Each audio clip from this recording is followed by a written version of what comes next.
Welcome back in another lecture of polity. For latest update और इन lectures की PDFs के लिए आप हमें हमारे टेलीग्राम चैनल पे फॉलो कर सकते हैं या फिर हमारी वेबसाइट दैट इज www.arodais.com। और अगर आप पीजीबी बैच ज्वाइन करना चाहते हैं या फिर आपको कोई क्वेरी है तो आप पे नंबर्स पे कांटेक्ट कर सकते हैं। और इन बुक्स को परचेज करने के लिए you can check it on Flipkart and Amazon. So start करते हैं हमारा आज का लेक्चर। सो अब तक हम पॉलिटी के जो पार्ट 5 था उस तक जो चैप्टर थे वो कवर कर चुके हैं। सो आज हम स्टार्ट करेंगे पॉलिटी की बुक का हमारा पार्ट 6। सो पार्ट 6 में यूनियन टेरिटरी के बारे में दिया गया है। सो यूनियन टेरिटरी जो है उसके बारे में हमारे आर्टिकल में, हमारे कॉन्स्टिट्यूशन में आर्टिकल 1 में दे रखा है। Under article 1 of the constitution the territory of India comprises 3 category of the territories. कि आर्टिकल 1 के अंदर हमारे कॉन्स्टिट्यूशन में जो टेरिटरी है इंडिया की वो 3 तरह की हो सकती है। उसको 3 पार्ट्स में डिवाइड किया गया है। फर्स्ट है स्टेट की टेरिटरी, सेकंड है यूनियन टेरिटरीज, नेक्स्ट है वो टेरिटरी जिसको गवर्नमेंट ऑफ इंडिया के द्वारा कभी भी एक्वायर किया गया हो। और एट प्रेजेंट यानी कि इस टाइम तक हमारी कंट्री में 28 स्टेट्स हैं एंड 8 यूनियन टेरिटरीज हैं।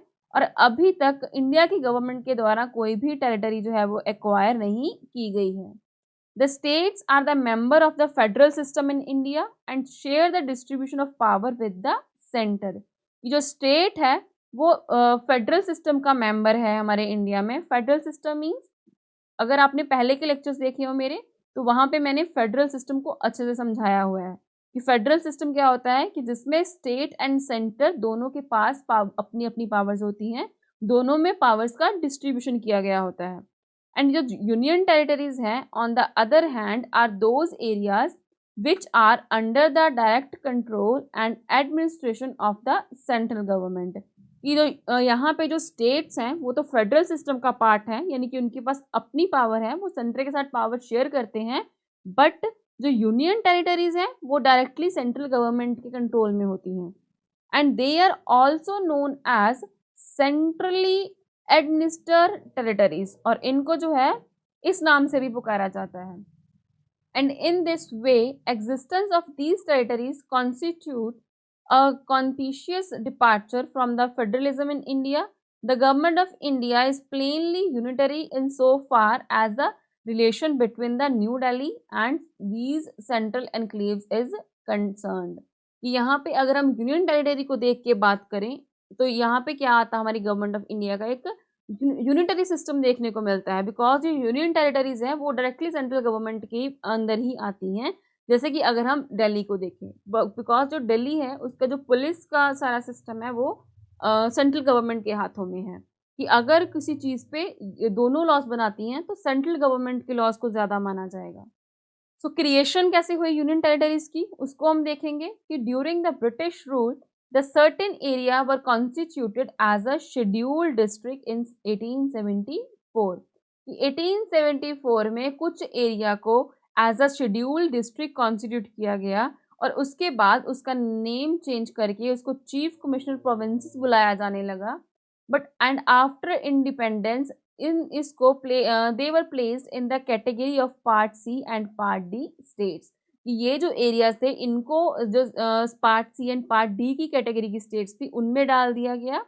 And in 1956 they were constituted as a union territories by the 7th Constitutional Amendment Act 1956 and State Reorganization Act 1956। कि 1956 में इन एरियाज को as a union territory constitute किया गया 7th अमेंडमेंट के through, and जो state reorganisation act आया था 1956 का उसके थ्रू। और जो gradually some of these union territories has been elevated into a statehood. और ग्रेजुअली ये जो यूनियन टेरिटरीज थी इनमें से कुछ यूनियन टेरिटरीज को स्टेट बना दिया गया। तो कौन सी थी वो, जैसे कि हिमाचल प्रदेश पहले यूनियन टेरिटरी होती थी, मणिपुर, त्रिपुरा, मिजोरम, अरुणाचल प्रदेश, गोवा, जो कि इस टाइम पे स्टेट्स हैं और ये फॉर्म पहले जो थी वो यूनियन टेरिटरीज थी। And on the other hand the territories that were acquired from the Portuguese, जो पोर्तुगीज से टेरिटरीज एक्वायर की गई थी, and the French were constitute as a union territory. कि जो टेरिटरीज पोर्तुगीज से एक्वायर की गई थी, जैसे गोवा एक्वायर किया गया था, दमन एंड दीव, दादरा एंड नगर हवेली, और फ्रेंच से एक्वायर किया गया था पुडुचेरी, तो इन सबको जो था वो यूनियन टेरिटरी बना दिया गया था। सो एट प्रेजेंट यानी कि इस टाइम पे हमारे कंट्री में 8 यूनियन टेरिटरीज हैं। कौन सी हैं? Andaman and Nicobar, Delhi, Lakshadweep, Dadra and Nagar Haveli and Daman and Diu. अगर आपको पता हो तो ये दादरा एंड नगर हवेली ये एंड दमन एंड दीव पहले अलग अलग यूनियन टेरिटरीज थी, बट 2019 में इनको कंबाइन कर दिया गया है। और नेक्स्ट है पुडुचेरी, चंडीगढ़, और ये जो दो अभी बनी है 2019 में, that is Jammu and Kashmir and Ladakh. So next अब हम देखेंगे कि यूनियन टेरिटरीज की एडमिनिस्ट्रेशन कैसे होती है। हमारे कॉन्स्टिट्यूशन में जो आर्टिकल 239 से लेके 241 तक जो आर्टिकल हैं इन द पार्ट 8 वो डील करते हैं यूनियन टेरिटरीज से।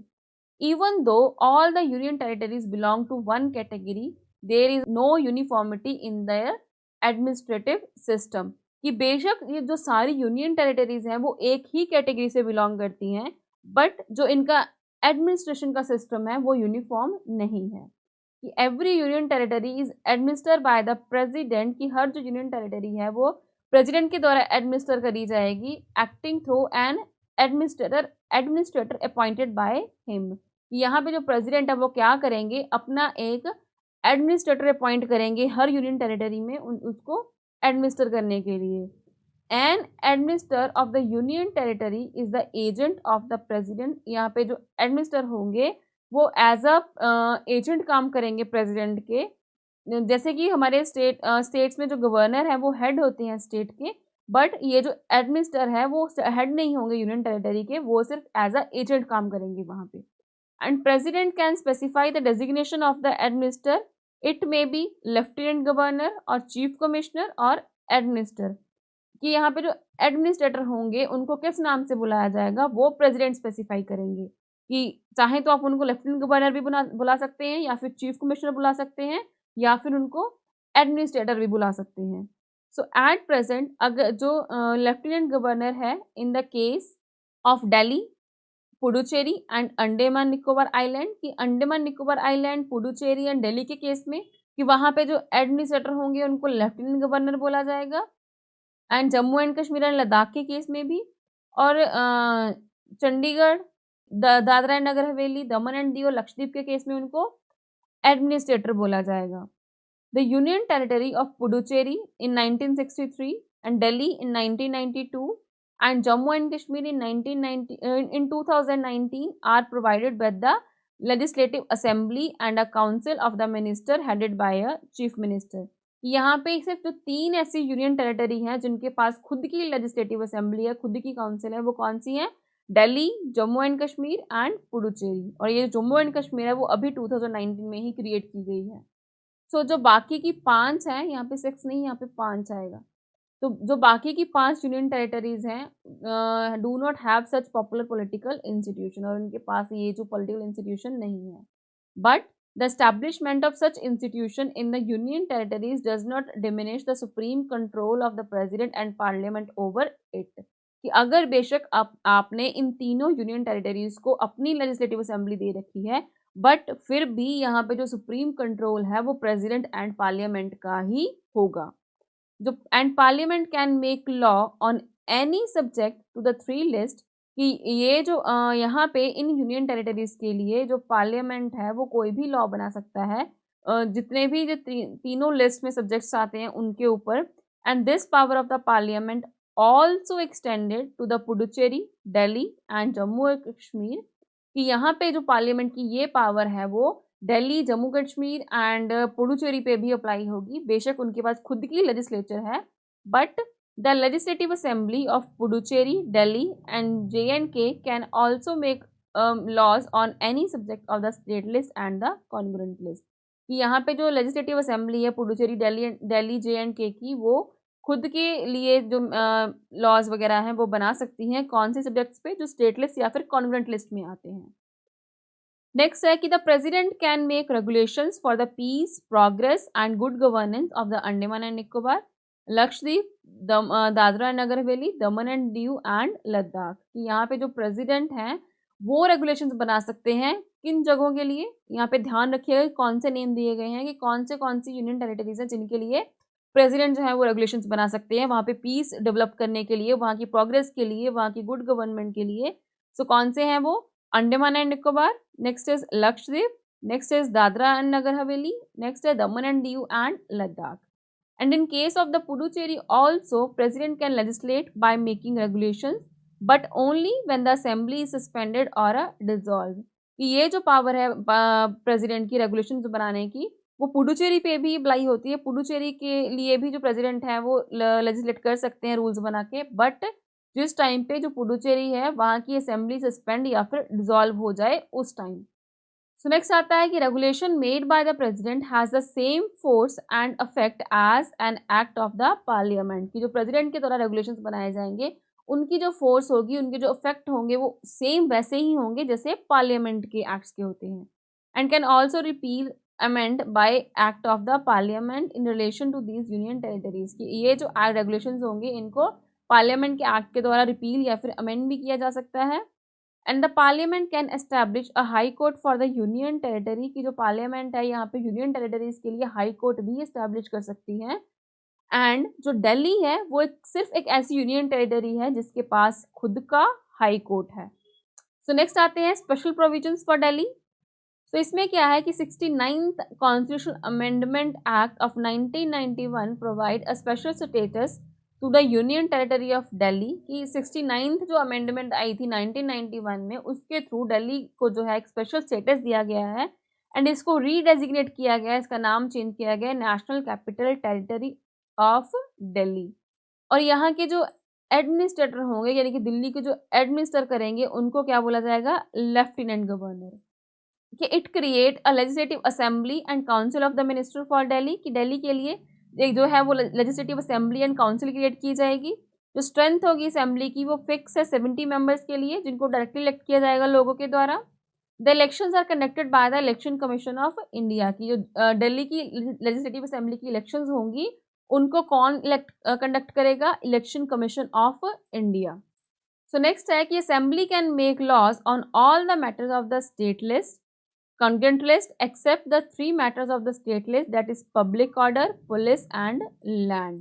कि यहाँ पे जो दिल्ली की लेजिस्लेटिव असेंबली है वो किसी भी मैटर पे लॉज बना सकती है जो स्टेट लिस्ट में आता है या फिर कॉन्करेंट लिस्ट में आता है, एक्सेप्ट 3 ऐसे मैटर जो स्टेट लिस्ट में है, that is public order, police and land. कि अगर इन तीनों से रिलेटेड कोई मैटर है तो वो असेंबली नहीं बना सकती है। But the laws of the parliament prevail over those made by the assembly. कि अगर किसी सेम मैटर के लिए पार्लियामेंट एंड दिल्ली की जो लेजिस्लेटिव असेंबली है वो दोनों लॉज बनाती हैं तो वहाँ पे जो पार्लियामेंट के द्वारा बनाया गया लॉ होगा वो प्रिवेल होगा। सो नेक्स्ट आती है strength of the council of ministers fix at the 10% of the total strength of the assembly. कि जितनी असेंबली की स्ट्रेंथ होगी उसका जो 1/10 पार्ट होगा उतनी स्ट्रेंथ होगी काउंसिल की। तो इट मीन्स कि 7 में एक चीफ मिनिस्टर होंगे और 6 मिनिस्टर्स होंगे। बिकॉज हमने देखा कि जो लेजिस्लेटिव असेंबली है उसकी जो स्ट्रेंथ है वो 70 फिक्स की गई है, तो अगर 70 का 1/10 देखें तो वो 7 बनता है। And chief minister is appointed by the president. यहाँ पे जो चीफ मिनिस्टर है उनको प्रेसिडेंट अपॉइंट करेंगे और बाकी के जो मिनिस्टर्स होंगे उनको भी प्रेसिडेंट के द्वारा ही अपॉइंट किया जाएगा बट चीफ मिनिस्टर की एडवाइस थी। The Council of Ministers headed by the Chief Minister aid and advise the Lieutenant Governor in the exercise of his function। यहाँ पे जो काउंसिल ऑफ मिनिस्टर है जिसके हेड चीफ मिनिस्टर होंगे वो lieutenant governor को एडवाइस दे सकते हैं अपने जो पावर है उसको एक्सरसाइज करने के लिए। And in case of the failure of the constitutional machinery the president can impose his rule in the territory. कि अगर वहाँ पे जो कॉन्स्टिट्यूशनल मशीनरी है वो फेल हो जाती है तो वहाँ पे प्रेसिडेंट रूल इम्पोज किया जा सकता है and this can be done on the report of the lieutenant governor और अदरवाइज। की अगर वहाँ पे प्रेसिडेंट रूल लगाना है तो किस चीज़ के बेसिस पे लगाया जाएगा? अगर उस चीज़ के लिए गवर्नमेंट जो है वो लेफ्टिनेंट गवर्नर जो है वो रिपोर्ट देते हैं कि जो कॉन्स्टिट्यूशनल मशीनरी है वो फेल हो चुकी है, अब यहाँ पे प्रेसिडेंट रूल लगाया जाए। नेक्स्ट आती है advisory committee of the union territories की एडवाइजरी कमेटीज के बारे में। Under the Government of India Rule 1961, the Ministry of Home Affairs is the nodal ministry for all matters of the Union Territories. कि ये जो rule था 1961 का, that is government of India rule 1961, उसके through क्या बोला गया कि जो मिनिस्ट्री ऑफ होम अफेयर है वो एज अ नोडल मिनिस्ट्री काम करेगी सारे यूनियन टेरिटरीज के मैटर्स के लिए। कौन से matters? Relating to the legislation, finance, budget, services, appointments of the lieutenant governor and administrator. Next यह है कि बाकी की जो 5 है, यहाँ पे 6 लिखा गया है, यहाँ पे 5 आएगा कि बाकी की जो 5 यूनियन टेरिटरीज हैं जिनके पास खुद की लेजिस्लेचर नहीं है, have the forum of the home ministry advisory committee. तो वहाँ पे फोरम्स होंगे, होम मिनिस्ट्री एडवाइजरी कमेटी या फिर एडमिनिस्ट्रेटर एडवाइजरी कमेटी। और जो होम मिनिस्टर एडवाइजरी कमेटी है उसको चेयर करेंगे यूनियन होम मिनिस्टर, और जो एडमिनिस्ट्रेटर एडवाइजरी कमेटी है उसको चेयर करेंगे उस यूटी के administrator. The committee discuss the general issues relating to the social and economic development of the UT. यहाँ पे वो जो कमेटी है वो डिस्कस करेगी किस चीज़ के बेसिस पे, जो जनरल इश्यूज होते हैं सोशल एंड इकोनॉमिक डेवलपमेंट के लिए, कि जो यूटी है, यूनियन टेरिटरी है, उसकी सोशल एंड इकोनॉमिक डेवलपमेंट कैसे की जाएगी। तो यहाँ पे हमारा आज का लेक्चर कंप्लीट होता है। इसी के साथ हमारा यूनियन टेरिटरी का चैप्टर भी कंप्लीट होता है। मिलते हैं अपने नेक्स्ट लेक्चर में नेक्स्ट चैप्टर के साथ। Thank you.